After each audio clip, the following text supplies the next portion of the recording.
ಸಹ ಪ್ರಿಮೆಚ್ಯೂರ್ ಅನ್ನುವಂಥ ಪ್ರಶ್ನೆ ಇದೆ. ಯಾಕಂದರೆ ಮೊದಲನೇದು ಹೈಕಮಾಂಡ್ ಈ ವಿಚಾರವಾಗಿ ಏನು ತೀರ್ಮಾನ ತೆಗೆದುಕೊಂಡಿದ್ದಾರೆ ಅನ್ನೋದೇ ಗೊತ್ತಿಲ್ಲದೆ ಇದ್ದಾರೆ. ಎ ಆದರೆ ಹೇಗೆ, ಬಿ ಆದರೆ ಹೇಗೆ, ಸಿ ಆದರೆ ಹೇಗೆ ಅನ್ನುವಂಥ ಪ್ರಶ್ನೆಗಳು ಬಹುಶಃ ಉದ್ಭವ ಆಗೋದಿಲ್ಲ. ನಾನು ಇಷ್ಟೇ ಹೇಳ್ತೇನೆ, ಸಿದ್ದರಾಮಯ್ಯನವರು, ಖರ್ಗೆ ಸಾಹೇಬರು, ಡಿ ಕೆ ಶಿವಕುಮಾರ್ ಅವರು, ಹಾಗೆ ಅನೇಕರು ನಾವುಗಳು ಎಲ್ಲರೂ ಸೇರಿ ಪಕ್ಷವನ್ನು ಕಟ್ಟಿರ್ತಕ್ಕಂಥದ್ದು. ಹಾಗಾಗಿ ಎಲ್ಲರೂ ನಮ್ಮ ಪಕ್ಷದ ನಾಯಕರು. ಅಲ್ಟಿಮೇಟ್ಲಿ ಪಕ್ಷವನ್ನು ಯಾರು ನಡೆಸಬೇಕು, ಸರ್ಕಾರವನ್ನು ಯಾರು ನಡೆಸಬೇಕು, ಸೊ ಯಾರು ವಿಧಾನ ಪರಿಷತ್ನಲ್ಲಿರಬೇಕು, ಅಸೆಂಬ್ಲಿನಲ್ಲಿರಬೇಕು, ಲೋಕಸಭೆಯಲ್ಲಿ ಇರಬೇಕು, ರಾಜ್ಯಸಭೆಯಲ್ಲಿ ಇರಬೇಕು ಅನ್ನೋದನ್ನು ತೀರ್ಮಾನ ಮಾಡುವಂಥ ಸೊ ಎಲ್ಲ ಅಧಿಕಾರ ಇರುವಂಥದ್ದು ಹೈಕಮಾಂಡ್. ಸೊ ಹಾಗಾಗಿ ಯಾವುದೇ ವಿಚಾರದಲ್ಲೂ ಹೈಕಮಾಂಡ್ ಏನು ತೀರ್ಮಾನ ಮಾಡುತ್ತೋ ಆ ತೀರ್ಮಾನವನ್ನು ನಾವೆಲ್ಲರೂ ಸಹ ಅತ್ಯಂತ ಮನಸ್ಪೂರ್ವಕವಾಗಿ ಅದನ್ನು ಸ್ವೀಕಾರ ಮಾಡ್ತಕ್ಕಂಥವ್ರು. ಯಾಕಂದರೆ ಪಕ್ಷದಲ್ಲಿ ಶಿಸ್ತಿಲ್ಲದೆ ಆದರೆ, ಪಕ್ಷ ನಿಷ್ಠೆ ಇಲ್ಲದೆ ಇದ್ದರೆ ಸೊ ಅನೇಕ ಸಂದರ್ಭದಲ್ಲಿ ಪಕ್ಷದ ಬೆಳವಣಿಗೆ ಕುಂಠಿತ ಆಗುತ್ತೆ ಅನ್ನೋದರ ಅರಿವಿರ್ತಕ್ಕಂಥದ್ದು. ನಾನು ಇಷ್ಟೇ ಹೇಳ್ತೇನೆ, ಬಹುಶಃ ಹೈಕಮಾಂಡ್ ಯಾವುದೇ ವಿಚಾರಕ್ಕೆ ಹೈಕಮಾಂಡ್ನ ತೀರ್ಮಾನವೇ ಅಂತಿಮ. ಆ ತೀರ್ಮಾನದ ರೀತಿಯಲ್ಲಿ ಪಕ್ಷದ ಕಾರ್ಯಕರ್ತರು ಇರ್ಬೋದು, ನಾಯಕರು ಇರ್ಬೋದು, ಎಲ್ಲರೂ ಸಹ ಅದನ್ನು ಫಾಲೋ ಮಾಡ್ತಾರೆ ಅಂತ ನಾನು ಭಾವಿಸ್ತೀನಿ. ನೋಡಿ, ನನಗೆ ಗೊತ್ತಿಲ್ಲ. ಸೊ ಹೈಕಮಾಂಡ್ ನಿನ್ನೆ ಸ್ಪಷ್ಟವಾಗಿ ಹೇಳಿದ್ದಾರೆ.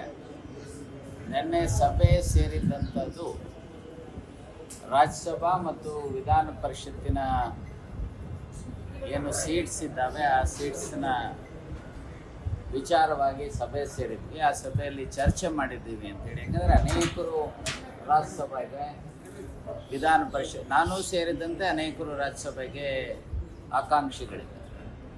ಸೊ ಹಾಗಾಗಿ ಆಕಾಂಕ್ಷಿಗಳಲ್ಲಿ ಯಾವ್ಯಾವ ಸಂದರ್ಭದಲ್ಲಿ ಯಾರೆಲ್ಲ ರಾಜ್ಯಸಭಾದಲ್ಲಿರಬೇಕು, ವಿಧಾನ ಪರಿಷತ್ನಲ್ಲಿರಬೇಕು, ಪಕ್ಷ ಮತ್ತು ಸರ್ಕಾರವನ್ನು ಹೇಗೆ ಡಿಫೆಂಡ್ ಮಾಡಬೇಕು ಅನ್ನೋದ್ರ ಬಗ್ಗೆ ಸಾಕಷ್ಟು ಚರ್ಚೆ ಆಗಿದೆ ಅನ್ನೋದನ್ನು ಹೇಳಿದ್ದಾರೆ. ಈಗೇನು ನೀವೇನು ಹೇಳ್ತಾ ಇದ್ದೀರಿ ಮುಖ್ಯಮಂತ್ರಿಗಳ ವಿಚಾರವಾಗಿ, ಬಹುಶಃ ಅದರ ಬಗ್ಗೆ ಮಾತನಾಡುವಂಥದ್ದು ಒಂದು ಹೈಕಮಾಂಡ್ ಮಾತನಾಡಬೇಕು, ಏನಾದರೂ ಇದ್ದರೆ.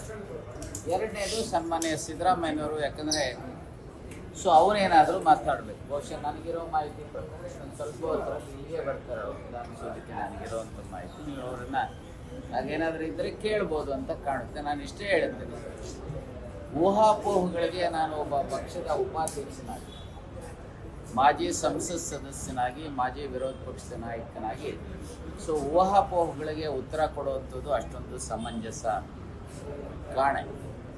ಸೊ ಏನಿದ್ರು ನಮ್ಮದು ರಾಷ್ಟ್ರೀಯ ಪಕ್ಷ ಸುಮಾರು 140 ವರ್ಷಕ್ಕೂ ಹೆಚ್ಚು ಹಿನ್ನೆಲೆ ಇರತಕ್ಕಂಥ ಪಕ್ಷ.